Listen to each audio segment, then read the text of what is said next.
예, 오늘 제가 설교하려는 이 설교는 일반 교회에서 감히 잘 다루지 못하는 설교 내용들입니다.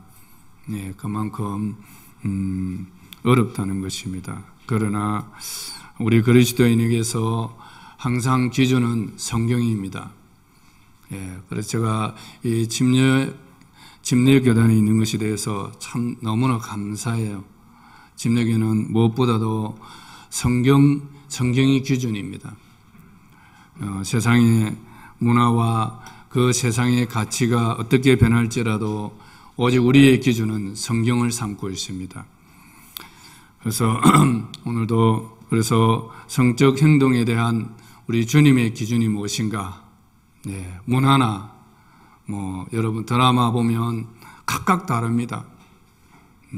정말 깜짝 놀랄 정도로 너무나 자연스럽게 다가오는 이런 성적 행동들에 대해서 우리 주님은 뭐라 말씀하시는가?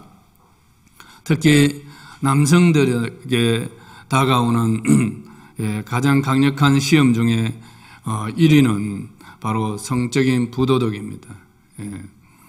거의 모든 곳에 성적인 부도덕이 있거나 그것으로 가는 야릇한 시험들, 유혹들이 도사리고 있습니다.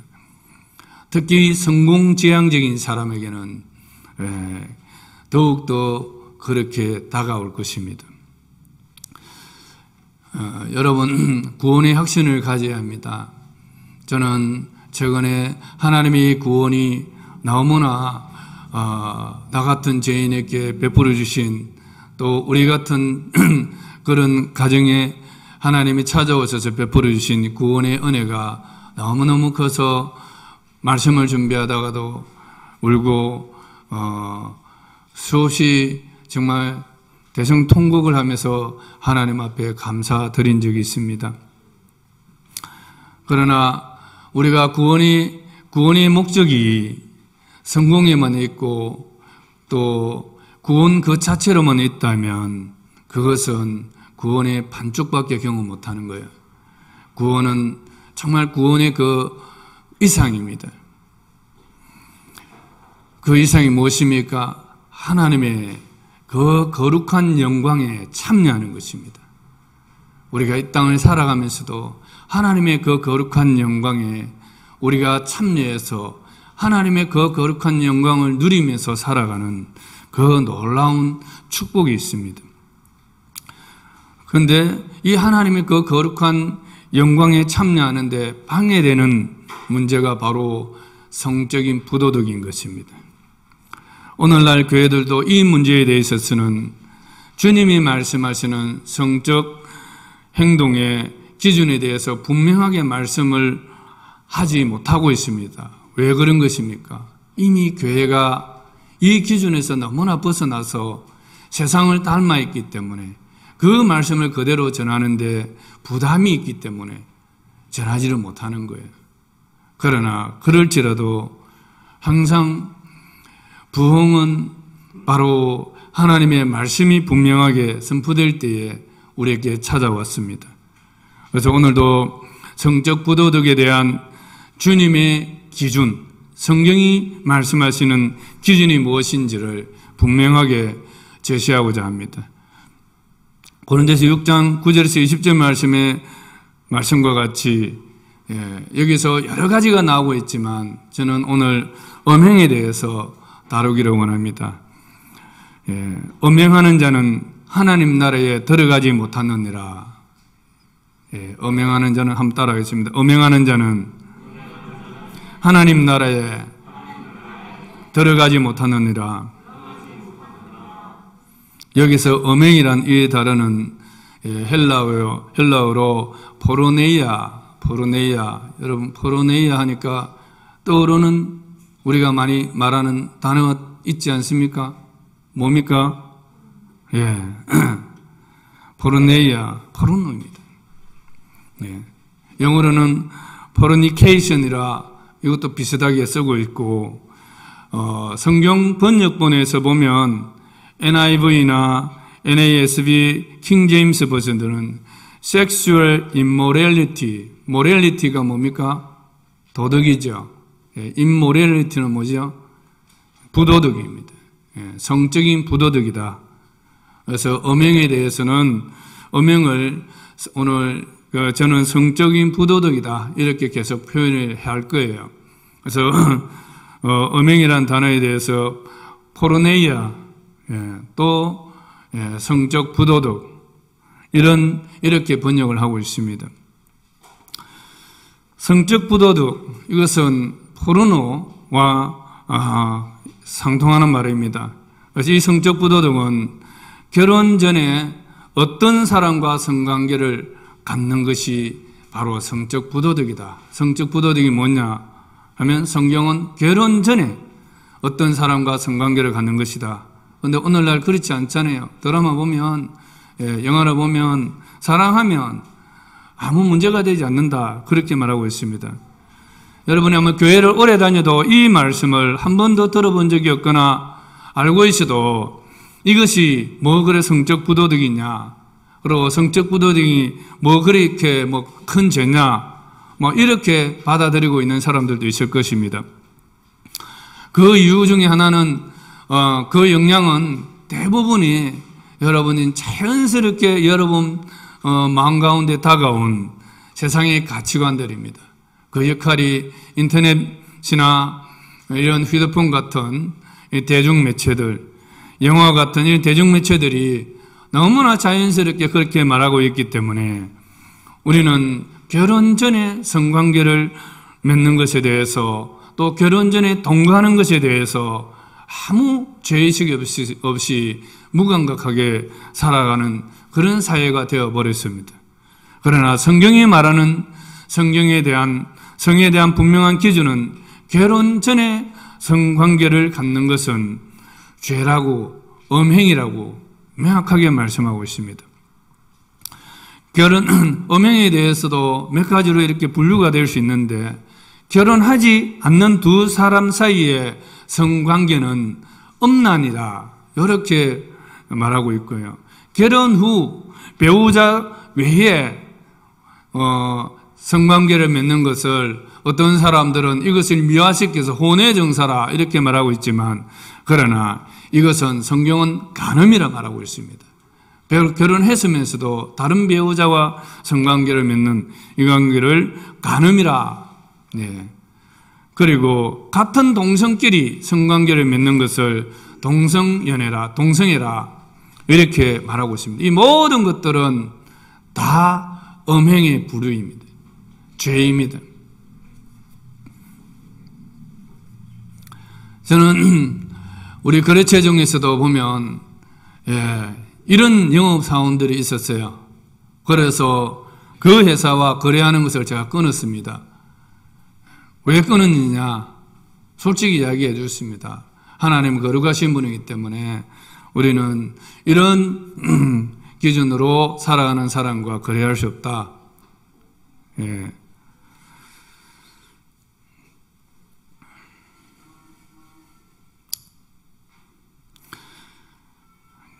결혼할 사람과의 혼전 관계도 결혼하지 않을 사람과 성관계를 맺는 것과 똑같이 음란한 것입니다.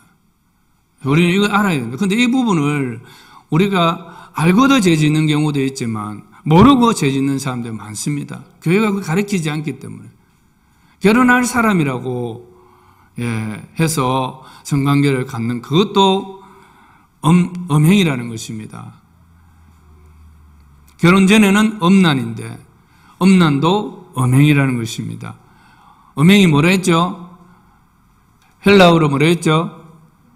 포르네이아, 포르노라는 겁니다. 여러분 포르노를 보면서 어떻게 거기서 도덕적인 것을 바라볼 수가 있겠습니까? 똑같이 하나님께서는 포르노로 본다는 사실입니다. 비록 약혼한 커플 이런 경우들이 참 위험한데 약혼한 커플이라 할지라도 결혼 전에 성관계를 맺는 것은 음란인 것입니다. 왜냐? 정식으로 결혼하지 않았기 때문입니다. 단둘이 비밀 서약을 하면서 우리는 결혼했다. 이렇게 말하면서 관계를 맺을 수도 있습니다. 그러나 그것은 정식으로 결혼하기 전이기 때문에 주님의 눈에는 여전히 결혼하지 않은 것입니다. 그렇다면 이것도 또한 포르노이라는 것입니다. 성에 대한 하나님의 온전한 뜻은 결혼 후에 배우자와만 성관계를 갖고 배우자와의 성관계에 대해서 충실하는 것입니다. 여러분 이런 말씀 한번 들어본 적이 있습니까? 교회에서 듣기는 어려울 겁니다. 그렇지만 교회가 가르치지 않으면 어디에서도 배울 수 없습니다. 하나님의 말씀의 원리는 분명합니다. 여러분들이 이 부분에 대해서 잘못된 지식을 가지고 있었다면 오늘 이 시간을 통해서 결혼 전에 어떤 사람과의 관계도 그것은 음행이다, 음란이다, 포르노이다. 여러분이 만약 그렇다면 그것은 포르노를 찍는 것과 똑같은 것입니다. 그것을 만약에 공개를 했을 때 어떤 똑같은 사실이라는 것입니다. 그래서 우리는 이런 죄가 있다면 이런 부분을 알지 못하고 범했거나 알고서도 범한 죄가 있다면 여러분들 하나님 앞에 정말 온 마음과 몸을 다하여서 주님 앞에 회개하고 다시는 이런 죄 가운데 돌아가지 않도록 여러분들이 회개하고 하나님의 뜻으로 돌아오시기를 축원합니다. 두 번째 성적 부도덕은 배우자 외에 다른 사람과 또는 어떤 것과 성적 행위를 하는 것입니다. 이것은 결혼한 사람에게 말씀하는 겁니다. 방금 저는 결혼 전에 그 성적 부도덕 음행이 무엇인가를 말씀드렸다면 이제는 결혼한 후에 성적 부도덕이 뭔가 배우자 외에 다른 사람 또는 어떤 것과 성적 행위를 하는 것이다. 여러분 TV 드라마나 영화 이런 거 속지 마세요. 그런 불륜 드라마들 그게 뭔가 액티브하게 하면 반전이 일어나고 하는데 여러분 그걸 사실이라고 또 믿지도 말고 그런 걸 보지도 마세요. 예. 그게 없으면 흥미가 없는 그런 것이 되어버린 사회입니다. 그런 건 아예 보지도 마세요. 특히나 오전 아침에 남편들 출근하고 나면 그런 불륜 드라마들이 활개를 치고 있지 않습니까? 흥미를 위해서 만든 것이지만 그러나 그것은 성경과는 관계없는 그들만의 세계입니다.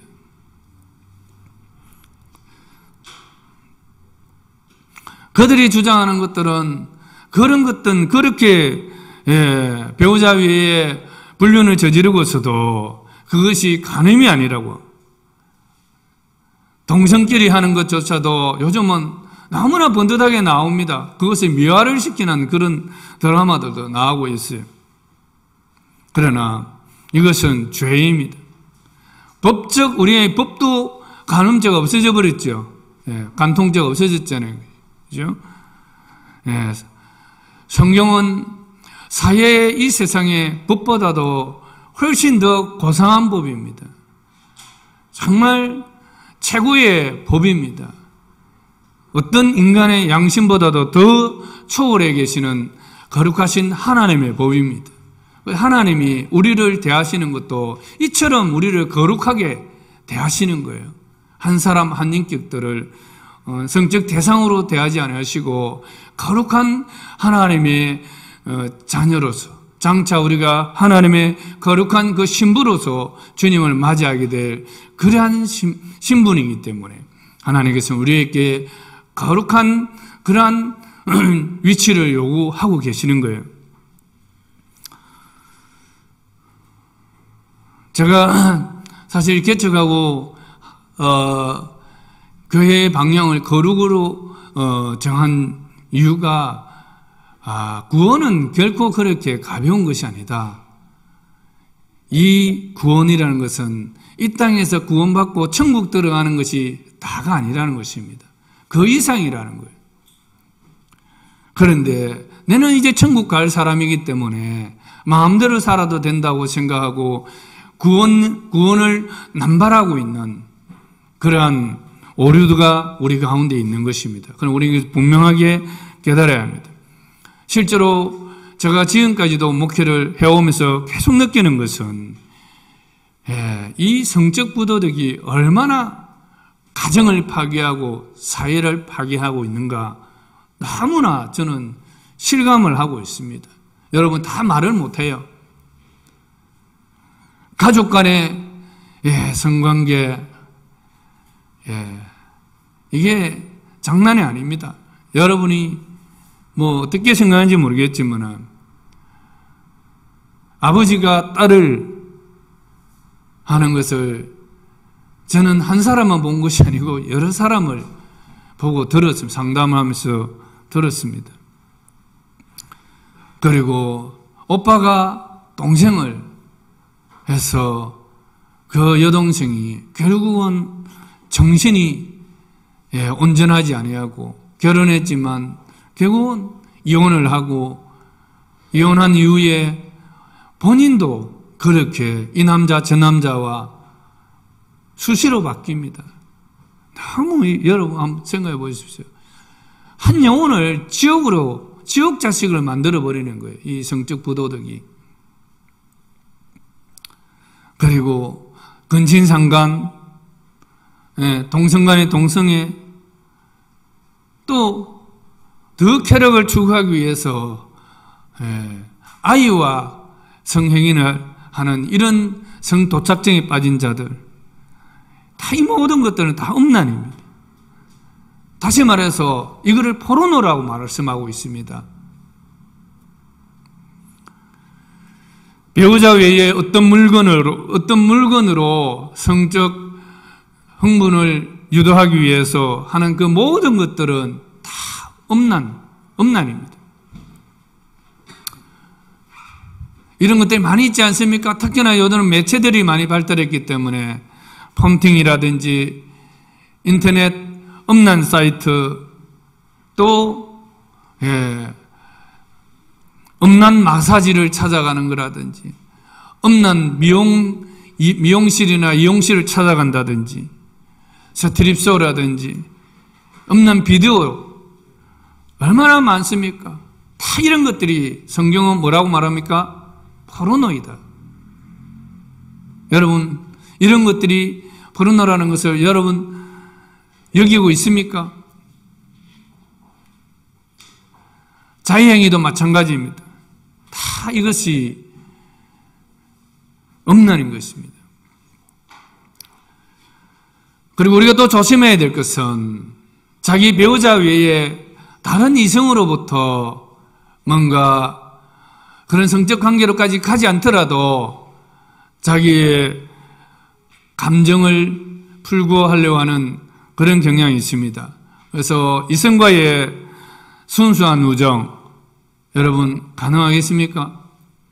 물론 가능할 수도 있다고 생각할 수도 있겠습니다만은, 그러나 이성과의 순수한 우정은 결국은 육체적인 매력과 성적인 부도덕으로 발전할 가능성이 높습니다. 그래서 적당한 간격과 거리가 필요한 것입니다. 그래서 이성과의 자기 배우자 외에 다른 연애 상대를 두고 하는 것은 결코 건전한 행실이 아닙니다. 오늘날 애인은 뭐 필수다 이런 헛된 소리를 하고 다니는데, 우리 그리스도인들은, 특히 우리 정관계 성도 여러분들은 그런 사람 한 사람도 없기를 바랍니다. 이 모든 것들은 배우자 외에 어떤 사람, 배우자 외에 어떤 물건들은 다 그것으로 성적인 충족을 얻으려고 한다면 그것은 포르노다. 여러분 확실히 믿으시기를 바랍니다. 성적 부도덕 세 번째는 바로 성적 부도덕은 엄난한 생각을 품는 것입니다. 예. 제가 낮에 서면이나 이런 데, 밤거리는 특히 서면을 안 나갑니다. 예, 안 나간 지 오래됐습니다. 한 10몇 년 된 것 같아요. 밤에 서면 나가보지 않은 게. 그러다가 얼마 전에 제가 찢어져가지고 토요일 날 찢어져서 꿰매려 하니까 일반 병원이 안 되더라고요. 그래서 119 하니까 성형외과를 연결시켜주는데 바로 롯데백화점 뒤편에 있는 성형외과더라고요. 그래서 어찌 택시를 타고 긴급하게 갔더만은 그 골목이 성형외과가 수십 개는 되는 것 같아요. 나는 성형외과 왜 이리 많은지는 모르겠지만, 예.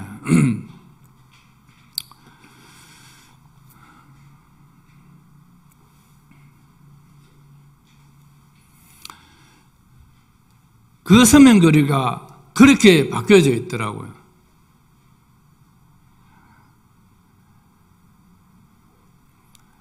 그래서 가능하면 그 서명거리를 우리가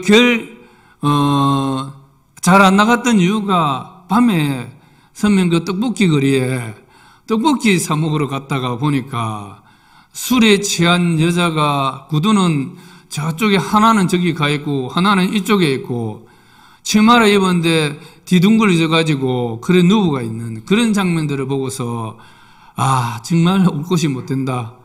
그리고 내 눈을 지키기 위해서 나가지 않으셨습니다. 성경은 마태복음 5장 28절에 보면 나는 너희에게 이르노니 여자를 보고 음욕을 품는 자마다 마음에 이미 간음하였느니라. 누가 하신 말씀입니까? 예수님이 친히 하신 말씀이에요. 여자를 보고 음욕을 품는 자마다 마음에 이미 간음하였느니라. 육체적인 행위만이 음행이 아니라 마음속에 이미 그것을 품고 있다면 마음에 이미 간음했다고 주님은 말씀하고 있습니다. 여러분 이렇게 본다면 엄난하지 않은 사람이 없습니다. 저는 나름대로 도덕적으로 살았다고 생각했는데 정말 이 말씀을 제 양심이 되고 말하면 저는 결코 엄난하지 않다고 말할 수가 없었던 것입니다. 하나님 앞에 회개하고 정말 제가 주님 앞에 거룩하게 살게 해달라고 기도하게 되었던 것입니다. 지난주에 우리가 시험에 대해서 말했습니다. 시험의 목적은 뭐라고요? 죄다. 시험은 반드시 미끼를 가지고 우리에게 유혹으로 다가오는데 유혹은 항상 꿈틀거리면서 나에게 다가온다는 것입니다. 다가오는 이유가 뭐라고요? 죄를 짓도록 유도하는 것입니다. 그래서 내가 그 죄에 끌려서 욕심을 품지 않는다면 더 이상 그 시험은 나한테 시험이 되지 않는 것입니다. 그래서 중요한 것은 욕심인 겁니다. 새가 내 머리 위로 날아갈 수는 있지만 내게 둥지를 치고 정착하는 것은 내가 막을 수 있습니다. 그건 나의 책임입니다. 시험이 내게 다가오는 것은 내가 어찌할 수 없습니다. 그러나 그 시험이 내게 유혹으로 다가올 때에 그것을 욕심으로 품는 것은 바로 죄로 발전하는 것입니다. 이것은 바로 나의 책임이라는 것입니다. 그래서 우리가 조심해야 될 것은 마음에 품는 것입니다. 품는다는 것은 묵상하는 거예요. 묵상은 제대로 묵상해야지. 다른 남자를 묵상하거나 다른 여자를 묵상하면 안 됩니다. 한번 따라하겠습니다. 나의 묵상은 주님의 말씀이 될 것입니다. 아멘. 저는 청년 때 이 말씀을 많이 암송을 했습니다. 욥기 31장 1절 말씀입니다. 한번 따라하겠습니다. 내가 내 눈과 약속하였나니 어찌 처녀에게 주목하라. 예, 여러분 약속해야 돼요. 여러분 마음 속에서 여러분 눈과 약속을 해야 됩니다. 여러분 서면거리 가면 눈이 그냥 돌아가요. 막 남자들이 이렇게 그 눈과 약속을 해야 돼요. 무슨 약속? 어찌 처녀에게 주목하랴.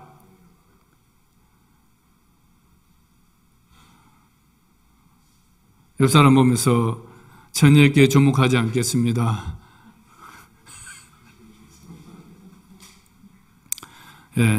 욥은 이거는 나이 젊은 청년에만 해당되는 것이 아닙니다. 예. 나이 많은 7, 80대 된 할배들도 마찬가지입니다. 정말 자기 눈을 지키기 위해서 약속해야 하는 것입니다. 이런 자기 안에 기준이 없으면 그냥 흐르는 대로 따라가는 겁니다. 저는 청년 때 예수님을 대학 1학년 때 믿었기 때문에 대학교 4년 동안은 나는 하나님을 알고 또 다음 직장을 준비하는 이 두 가지 일에만 집중하겠다 하고 제 눈을 지키는데 하나의 규칙을 세웠습니다. 그것이 뭡니까? 들은 분도 있죠? 한 번 마주치며 지나간 사람 다시 뒤로 돌아가서 보지 않는다는 겁니다. 흘러가는 물과 같이 여기라. 그렇게 여기는 거죠. 그냥 물은 흐르면 밑으로 내려가면 다시 그 자리에 똑같은 자리에 오기는 어렵잖아요. 그래서 내가 그런 행위를 하지 않겠다. 그냥 앞만 보고 가겠다. 그렇게 하고 한 가지는 성경 말씀을 암송 카드를 들고 다니면서 하나님 말씀을 암송하면서 걸어갔습니다. 그러니까 눈을 지킬 수 있었죠. 그리고 제가 군 생활을 할 때에 제가 현역은 아닙니다. 분명히 말씀드리지만 지금 수영 센텀입니다. 지금 센텀 자리 그 당시에 비행장 안에 보면 3종 유리 창구가 있었어요. 그 이병서에서 근무를 했는데 이병서 옆에 보면 바로 철조망하고 붙어 있어요. 그러면 이병서 옆에 뭐냐면 그 당시에 흥하 해운이 거기 있었습니다. 그러니까 컨테이너 야적장이 되어 있어요. 그러면 거기서 일하던 인부 아저씨들이 컨테이너가 다 외국에서 오잖아요. 그러니까 거기에 이상한 포르노 잡지들이 딸려와요. 그러면 그걸 가지고 금빵하고 바꿔 먹자 이렇게 들어옵니다. 그럼 우리 고참들은 그걸 바꿔가지고 봅니다. 그러면서 니도 봐라 이러면서 근무 서고 있는데 내한테 다 갖다 대요. 눈을 감습니다. 치워주세요. 눈을 감아요. 이것이 바로 내 눈과 언약하였나니 약속하였나니 우리는 정말 자기의 눈을 지킴으로써 내 마음의 묵상이 처녀가 아니라 하나님의 말씀이 되어야 하는 것입니다. 그냥 되는 것이 아닙니다. 성경에 뭐라 말씀하십니까? 예수님이 여자를 보고 음욕을 품으면 이미 마음에 간음하였느니라 이 말씀하시고 그 다음에 하신 말씀이 무엇인지 아십니까? 만일 내 오른 눈이 너를 실족케 하거든 빼어버리라. 한 눈을 가지고 지옥에 들어가지 않는 것이 한 눈을 가지고 천국 들어가는 것이 두 눈을 가지고 지옥 들어가는 것보다 낫다고 그렇게 말씀하셨습니다. 다시 말해서 내가 눈으로 죄를 지으면 지옥 들어간다는 거예요. 그만큼 큰 죄라고 말씀하고 있는 것입니다. 그런데도 세상은 지 앞에 있는 일순간의 미끼 그 쾌락 때문에 죄를 범하기를 지속하고 있지 않습니까? 그리고 교회들도 그것이 죄라고 말을 하고 있지 못합니다. 왜냐? 성도 한 명 떨어져 나갈까 봐서. 지옥 자식을 만들면서도 교회는 진리를 선포하고 있지 못하다는 것입니다. 그러나 우리 주임관계는 분명히 말씀드립니다. 여러분 눈으로 보고 음욕을 품으면 이미 그 마음속에 간음한 것이라는 주님의 이 말씀을 믿습니다. 여러분들 믿습니까?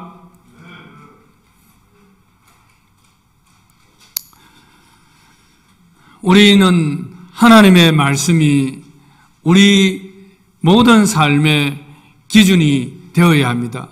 우리 여러분들이 정말 하나님의 말씀이 여러분 삶의 기준으로 삼고 살아가는 안전지대에 있기를 축복합니다.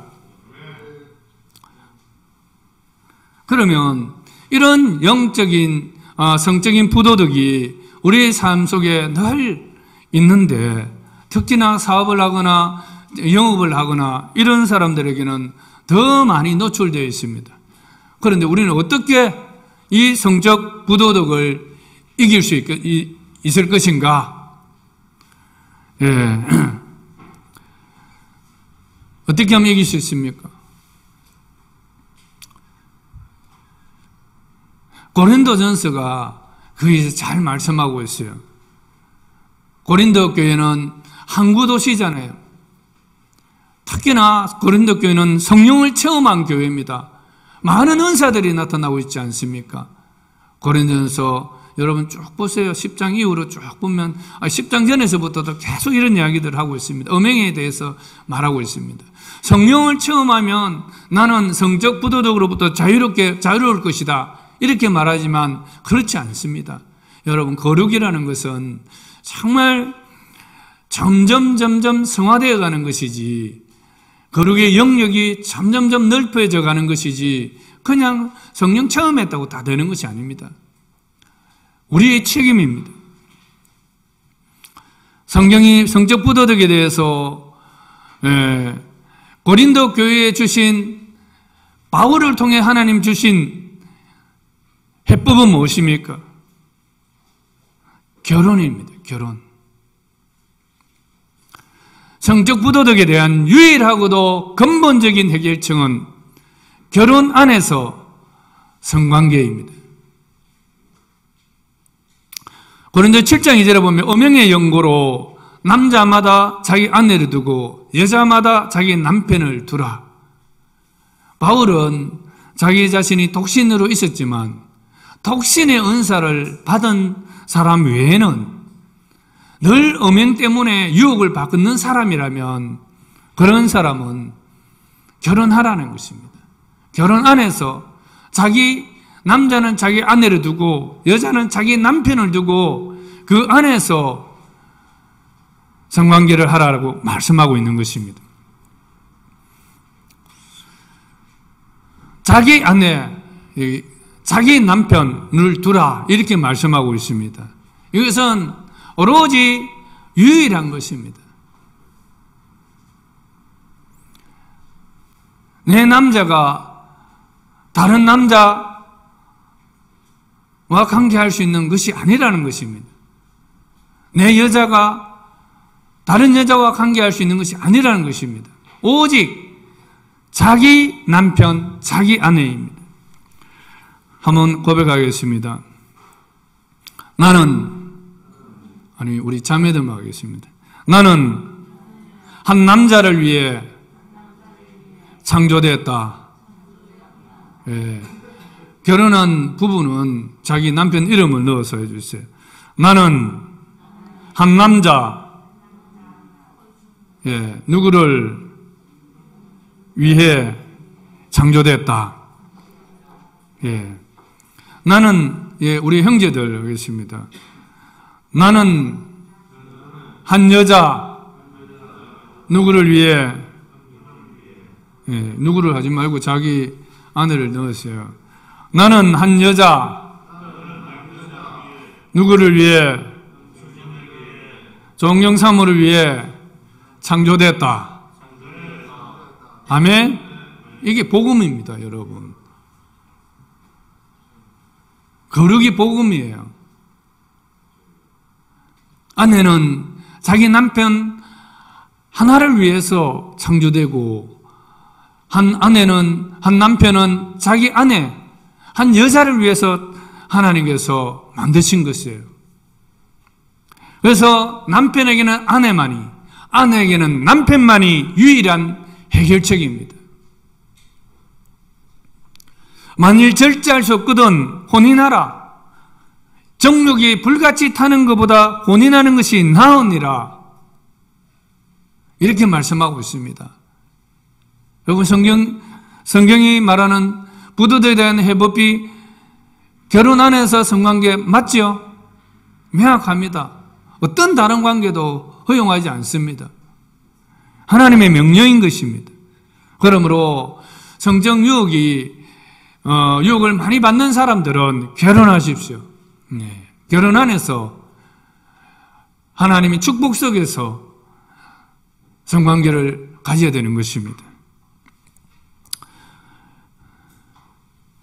결혼한 사람에게 하나님 주신 명령이 있습니다. 결혼한 사람은 그의 성적인 의무를 수행하도록 명령을 받았다는 사실을 깨달아야 합니다.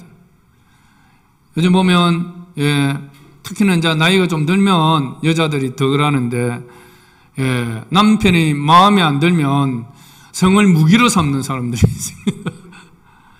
그것은 하나님의 말씀에 불순종하는 것입니다. 결혼을 했다면 상대 배우자의 성적인 충족을 위해서 의무를 다해야 합니다. 고린도전서 7장 3절에 보면 남편은 그 아내에게 대한 의무를 다하고 아내도 그 남편에게 그렇게 할지라. 그 아내에 대한 의무, 그 남편에 대한 의무가 바로 이 말씀인 것입니다. 이러한 의무의 목적은 배우자의 부도덕을 막기 위한 것입니다. 이 세상에 남편의 성적 욕구, 배우자의 성적 욕구를 채워줄 수 있는 유일하고 하나님이 제시한 적절한 방법은 오직 아내이고 남편인 것을 우리는 알아야 합니다. 그런데 그것을 가지고 무기로 삼는다는 것은 악한 거예요. 옛날에 네 한 것을 생각하면 나는 이러면서 거부를 하는 이런 것은 옳지 않다는 것을 말하고 있습니다. 그래서 그런 측면에서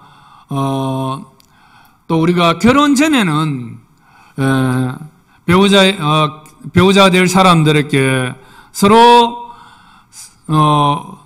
매력적으로 보이기 위해서 자기를 단장하고 꾸몄지만 결혼 후에는 대체적으로 배우자에 대해서 그렇게 하지 않습니다. 그냥 추리닝복에 그렇게 머리는 까치머리, 바람에 날린 머리로 눈에 눈꺼풀을 끼고 남편에게 다가오거나 그렇게 일주일에 있어도 머리 안 감고 집에 있으면 그런다든지 너무나 그런 모습에 익숙해 있는 경향들이 많습니다. 그것은 그 남편의 성적인 부도덕의 원인이 될 수도 있습니다. 그리고 또 아멘 하면 안 되죠, 그거는.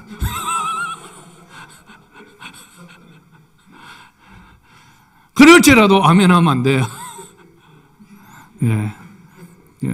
아내들은 연애할 때처럼 항상 그 남편 앞에 아름다운 존재로 늘 자신을 단장하게 힘써야 합니다.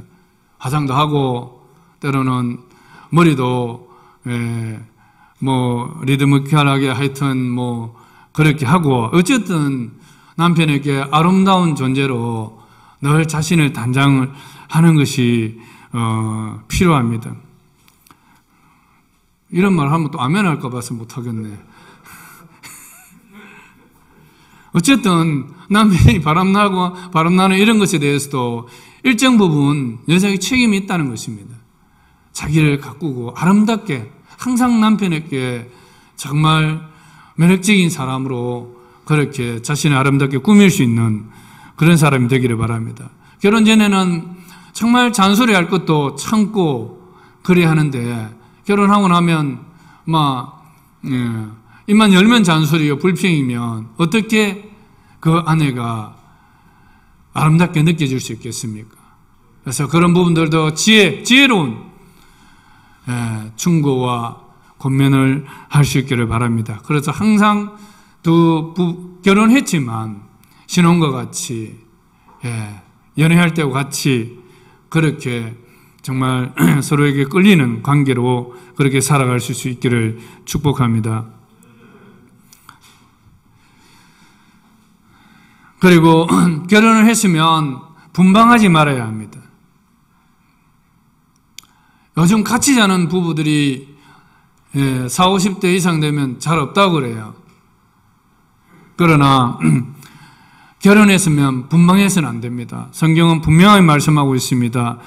기도하기 위해서 합의상 분방하는 것 외에는 분방하지 마라.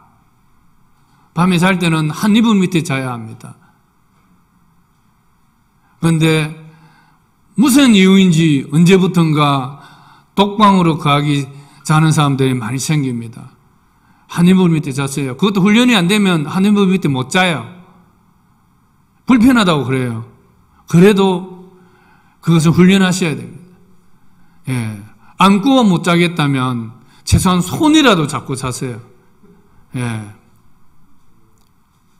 너무 중요한 겁니다. 성경이 가르치는 원리입니다. 그리고 싸우더라도 하루가 넘기기 전에 다 화해하세요. 해가 지기 전에 화해하라. 왜? 그것이 넘어가면 죄로 이어지기 때문입니다. 금이 갑니다. 사이가 틀어집니다. 누구가 잘하고 잘못했던 거는 하나님 앞에서 나중에 하시고 어쨌든 화해하시기 바랍니다. 그래서 하루가 넘어가지 않아야 합니다. 분명히 하나님 가르친 원리입니다. 그런데 하루를 넘기고 이러면 그것에 대해서 감각이 무뎌지고 다음에는 이틀을 넘기고 그 다음에 사흘을 넘기고 그것이 빌미가 되는 거예요. 성덕부도덕을 줄일 수 있는 방법인 것입니다. 고린도 7장 5절에 서로 분방하지 말라. 다만 기도할 틈을 얻기 위하여 합의상 얼마 동안은 하되 다시 합하라. 이는 너희가 절제 못함으로 말미암아 사탄이 너희를 시험하지 못하게 하려 함이라. 기독교의 가르침은 검역이 아닙니다. 마치 거룩한 사람은 부부간에 성관계도 안 하는 사람인 것처럼 말합니다. 제가 이 설교하는 것 자체도 거룩하지 않게 비칠 수도 있습니다. 그러나 이건 하나님 주신 말씀입니다. 기독교는 절대 금욕하라 말하지 않습니다. 가톨릭에서는 신부들은 결혼을 하지 않습니다. 그러나 그건 성경의 가르침이 아닙니다. 본인이 택해서 할 수는 있겠지만 각자의 은사에 따라서 할 수는 있겠지만 그러나 그것이 성경적이지는 아니라는 것입니다. 기독교의 가르침은 성적 만족입니다. 정말 결혼 안에서 만족하라는 것입니다. 결혼 안에서. 결혼 전에, 결혼 배우자와의 관계, 결혼 밖에서의 관계는 일체 허용하지 않습니다. 그러나 결혼 안에서는 정말 기뻐하고 즐거워하라는 것입니다. 대학 같이 신앙생활을 하던 한 후배가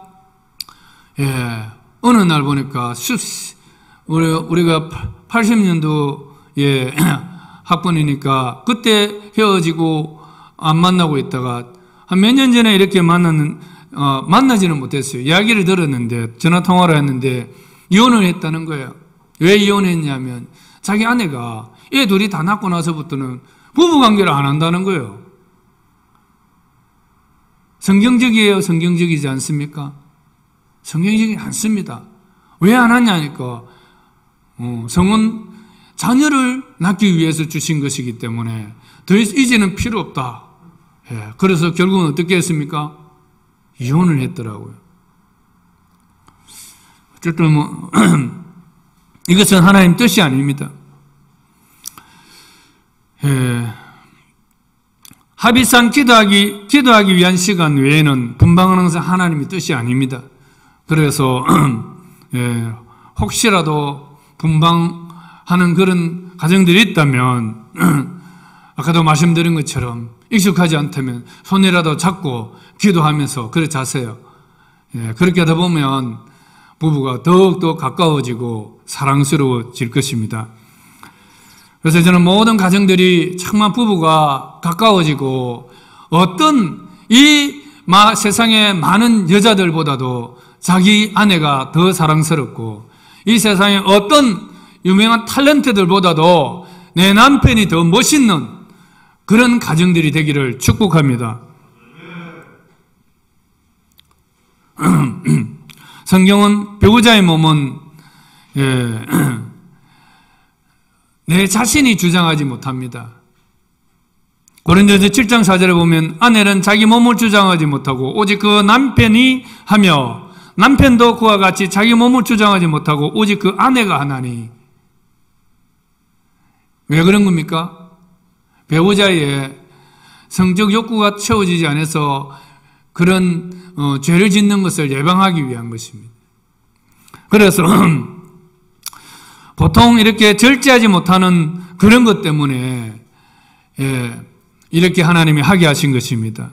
그래서 우리가 절제하지 못한다면 빨리 결혼을 하는 것이 맞고, 결혼을 했다면 그것은 상대가 주장하도록 자신의 몸을 내어주어야 하는 것입니다.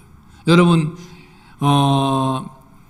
영적 예배니라 하는 이 말씀 있잖아요. 영적 예배니라. 우리가 자꾸 영적인 것은 뭔가 신령한 것만 이야기하는 것 같지만 하나님의 말씀을 따라 합리적으로 생각하는 것이 바로 예배라는 것입니다. 결혼 생활에 있어서도 마찬가지입니다. 그래서 성관계에 있어서도 이 하나님의 법칙을 따라서 우리가 사는 것이 바로 예배인 것입니다. 그래서 예배드리는 이것만 거룩한 것이 아니고, 여러분 결혼 생활, 그래서 성관계도 하나님의 뜻대로 행한다면 그것이 바로 예배인 것입니다. 아멘? 별소리도 한다 이야기를 할 수도 있겠지만, 이런 예배의 삶이 지속될 때에 여러분의 결혼 생활에 정말 기쁨이 있고 또 행복이 있는 거예요. 이런 것을 무시하고 자기 뜻대로 살면은 결국은 성적 부도덕에 배우자가 노출될 수 있는 것입니다. 그래서 가능하면 결혼은 빨리 하는 게 좋습니다. 미루지 않는 것이 좋습니다. 이런 통계조차, 미국 쪽의 통계조사를 보면 첫 경험을 15세에서 17세 사이에 한 경우가 제일 퍼센테이지가 높답니다. 그래서 우리가 정말 우리 성진이 또 동규 이 나이 때부터 이 교육을 해야 될 이유가 여기 있습니다. 오늘 동규 알았어요? 네? 성진이 알았어요? 네. 그래서 결혼할 상대는 빨리 달라고 기도하세요. 그것이 제일 필요해요. 내가 아는 사람은 23살에 결혼한 사람이 있습니다. 어떤 목사님은 24살에 결혼했더라고요. 30조, 우리 나이인데 30 몇 년이 됐다고 그래요. 30년이 넘었다는 거예요. 그런데 너무너무 행복하게 잘 살아요. 빨리 결혼한다고 문제될 거 없습니다. 여러분들이 차라리 음행의 문제에 노출되어 있다면 사랑하는 사람 만나서 빨리 결혼하는 것도 해답입니다. 결혼했다면 또한 배우자 외에 결혼 안에서만 정말 행복해지기로 작정을 하고 그렇게 살아가시기를 바랍니다. 성적 결론 우리가 맺겠습니다. 성적 행동에 대한 기준을 오늘 제가 말씀을 드렸습니다. 이 기준에 본다면 여러분의 성적 부도덕에 대하여서 어떻게 지금까지 삶을 평가할 수 있겠습니까? 여러분 어떻습니까? 스스로 본인에게 한번 돌아보세요. 결혼 전에 음행을 하지는 않았는지, 결혼 후에 음행을 하지 않았는지 여러분 보세요. 그러니 실패했다면 제가 계속 말씀드리지만 지금 이전의 과거는 묻지 않습니다. 그러나 주님 앞에서 여러분들이 이 부분에 대해서 명확하게 하나님 앞에 해결을 해야 합니다.